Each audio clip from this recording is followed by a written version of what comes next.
जब उस परम पिता परमेश्वर के पुण्यमय कार्य इस जगत में सर्वत्र किस प्रकार फैले हुए हैं, जब उसको अध्ययन करता है, उसको अवलोकन करता है, उसका चिंतन करता है, मनन करता है, उसको जानने का प्रयत्न करता है, तो एक अपूर्व शक्ति साधक के भीतर आप ही आप स्फुरित हो जाती है। गुरु महाराज ने कहा,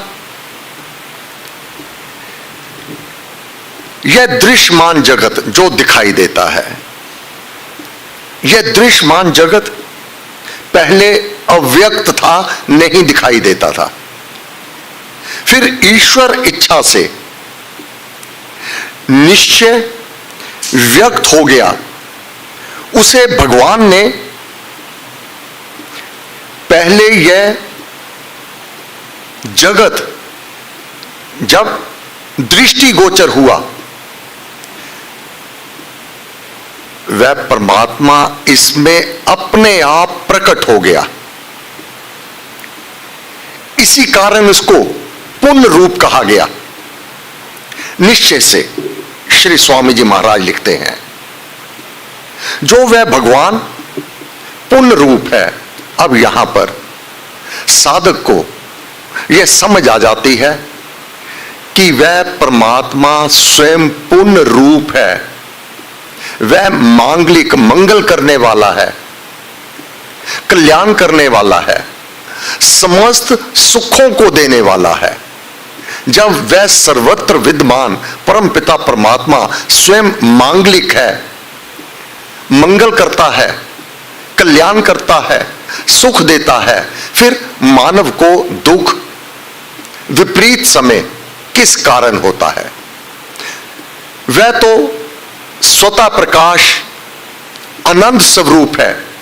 जब मानव उससे बिछुड़ता है, उसको भुलाता है, परमेश्वर ते पुल्या व्यापन सबन रोग, अगर जब उसको भुला देता है, उसकी महिमा को स्मरण नहीं करता, उसको नहीं मानता, अपना योगक्षेम स्वयं चलाने का प्रयत्न करता है, तब दुख, कष्ट, तकलीफ ये साधक को, मानव को आद पहुंचते हैं।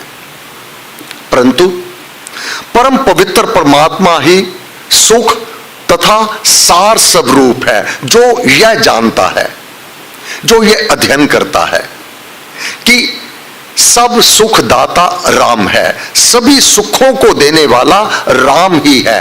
अपार धन दौलत आ जाना सुख नहीं है, वह दुख का कारण हो सकता है, चिंता का कारण हो सकता है, छिन ना जावे अशांति का कारण हो सकता है। सुख तो केवल एवं केवल श्री राम ही दिया करते हैं।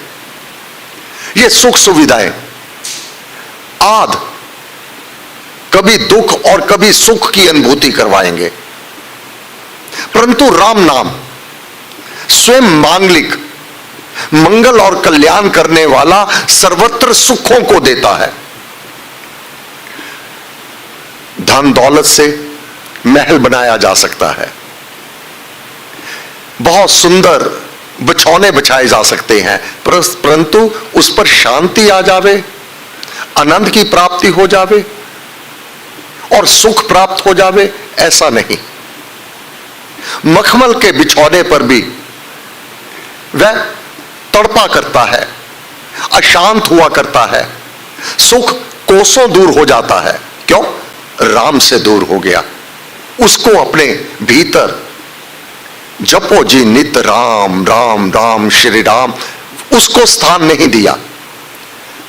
ये वैभवता ऐश्वर्य देखने में के लिए वह सुख सम प्रतीत होते हैं, परंतु उसमें सुख और आनंद नहीं है। यह गुरु महाराज ने वर्णन किया हुआ है। यह उपासक सुख स्वरूप तथा सार स्वरूप भगवान को पाकर ही आनंदवान हो जाता है। आनंद तो तभी आता है, क्यों? आनंद का संबंध धन दौलत से नहीं है, महल माड़ियों से नहीं है। सुख और आनंद एक धनी व्यक्ति भी अपने महल में चिंतित हो सकता है, शोक में डूब सकता है, भय के कारण उसका हृदय कांप सकता है, परंतु एक कुल्ली में, एक झोंपड़ी में एक संत बहुत कम साधनों से, बड़े सुख से, बड़े आनंद से, बड़े हर्षोल्लास से प्रभु के गुणगान करते हुए रुक्खी मिस्सी राम की कर प्रसादी खाए।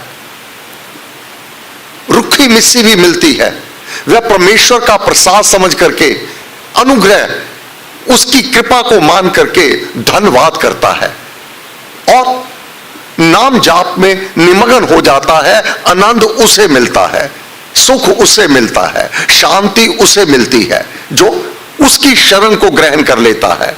गुरु महाराज वर्णन करते हैं, जो यह आकाश अर्थात सर्वाधार ईश्वर सुख स्वरूप ना हो तो कौन अपान कौन प्राण पवन ले सके।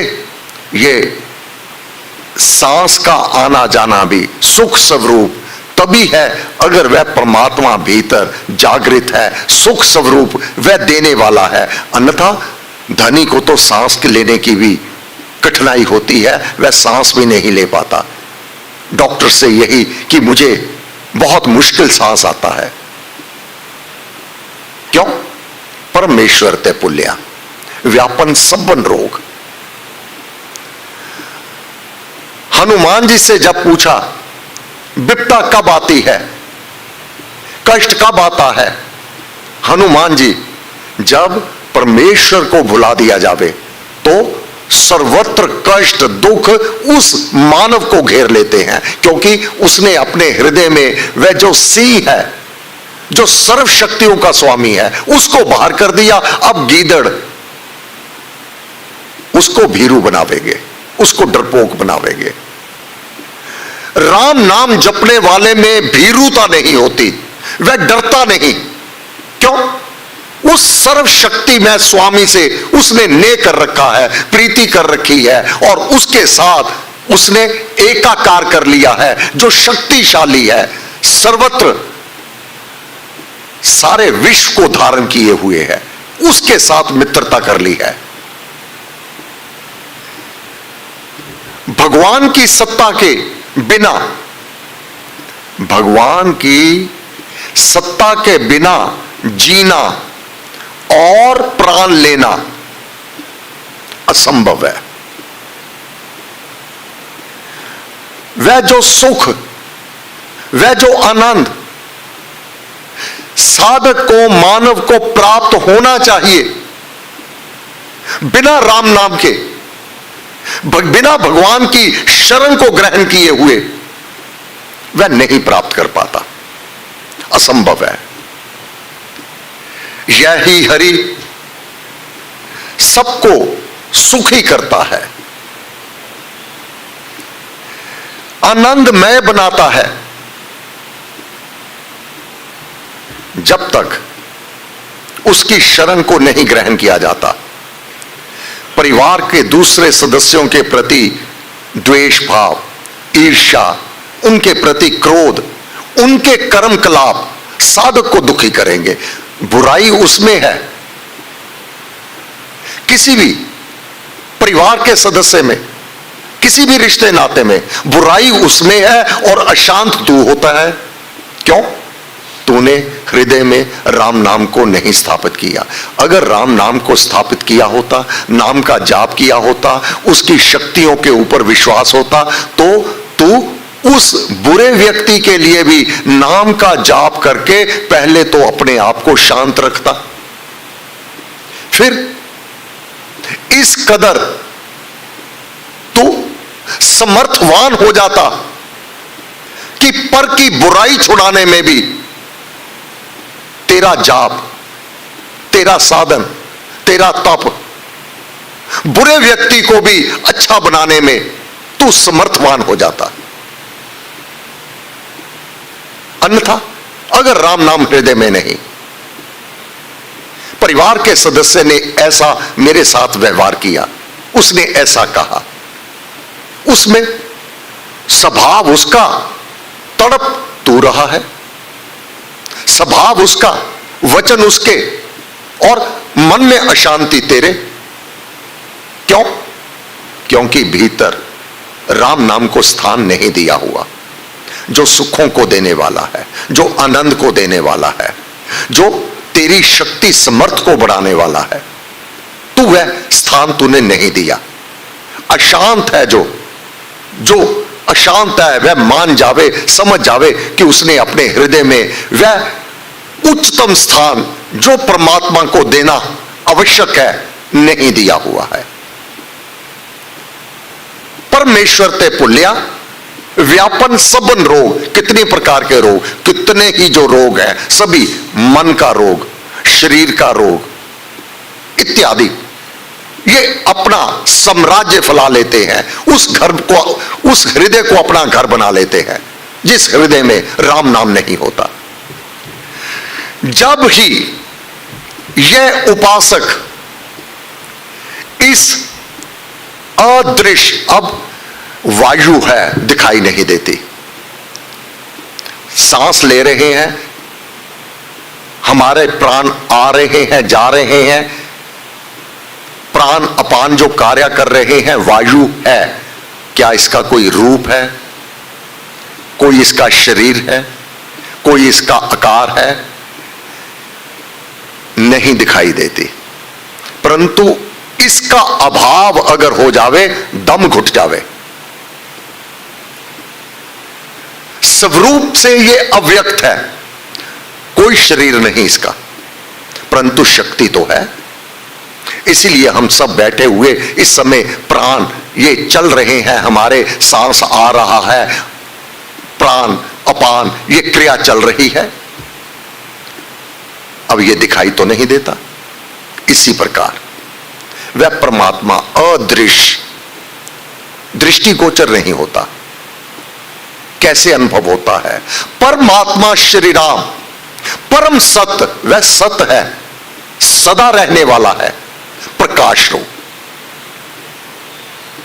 परम ज्ञान, आनंद स्वरूप, यही तो उसका रूप है, यही तो उसका शरीर है। जो मानव ज्ञान को उपार्जन करने के लिए बहुत ही उत्कंठा के साथ सत्संग में, गुरु महाराज की शरण में, सदग्रंथों के अध्ययन में जो रुचि उत्पन्न होती है, यही तो उसका रूप तेरे ऊपर प्रकट हो चुका है। यही तो शक्ति कार्य कर रही है। अन्यथा तू ये तप, नित सत्संग में आना, नित इस ज्ञान को उपार्जन करना और इससे आनंदित होना और अतीव शांति को अनुभव करना, ये तेरे भीतर वह शक्ति जागरण है।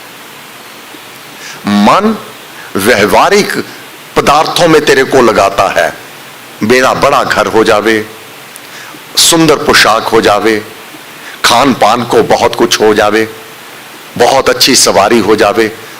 मन क्या क्या करवाता है? ये सब व्यवहारिक कार्य करवाता है।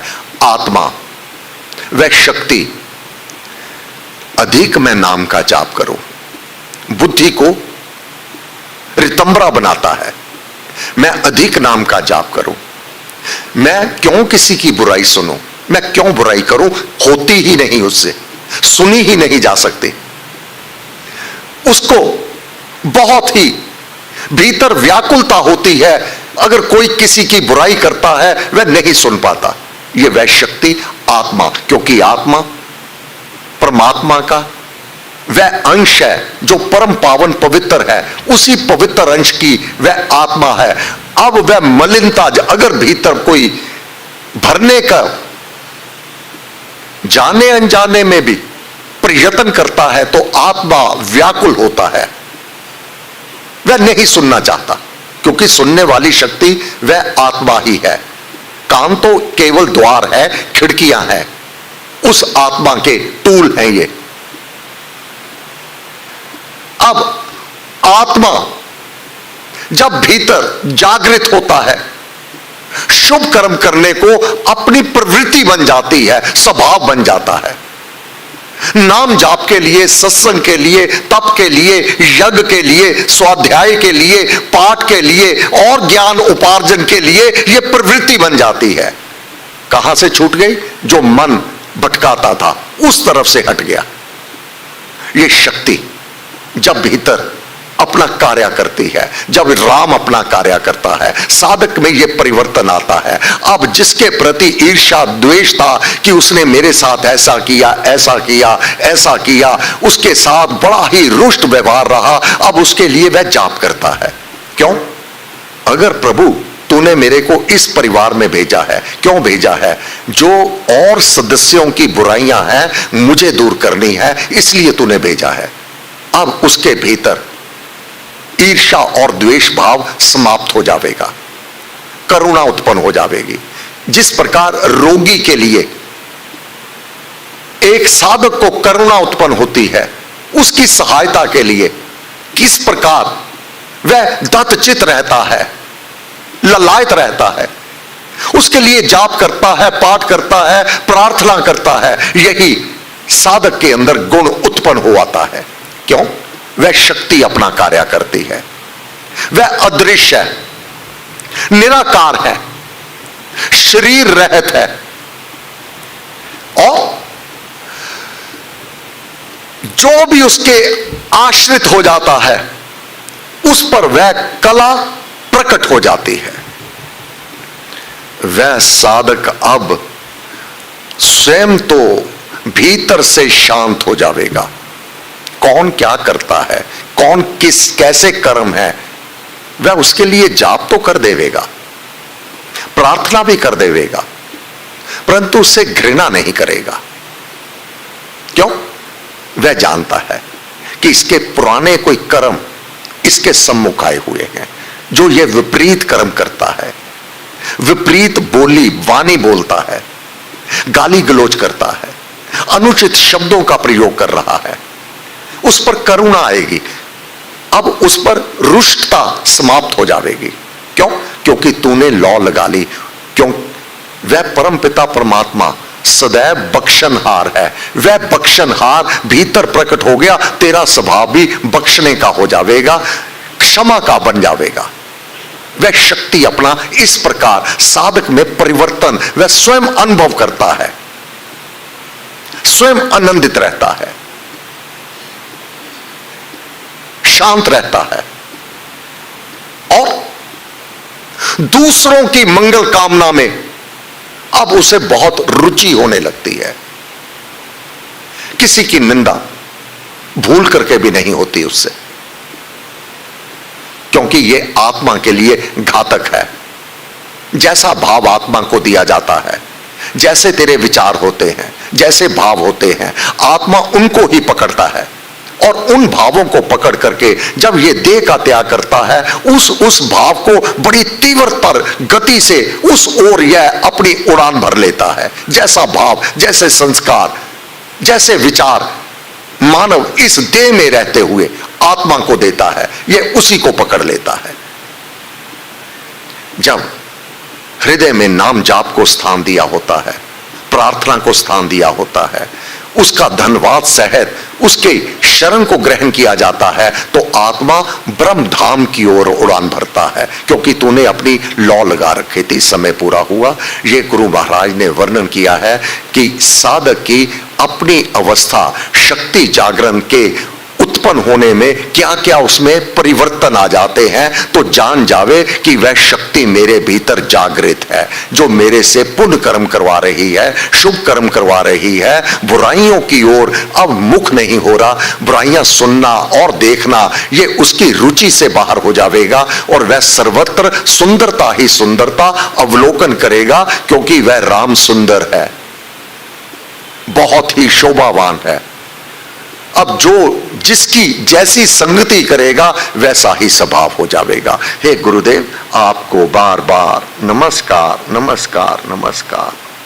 सब शक्ति मते परमात्मने श्री रामाय नमः। सर्व शक्ति मते परमात्मने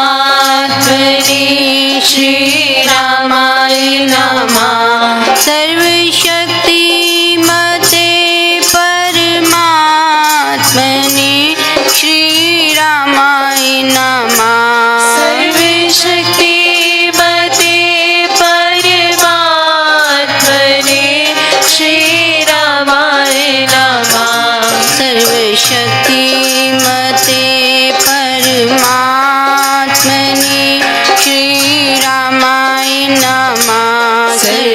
सर्वशक्तिमते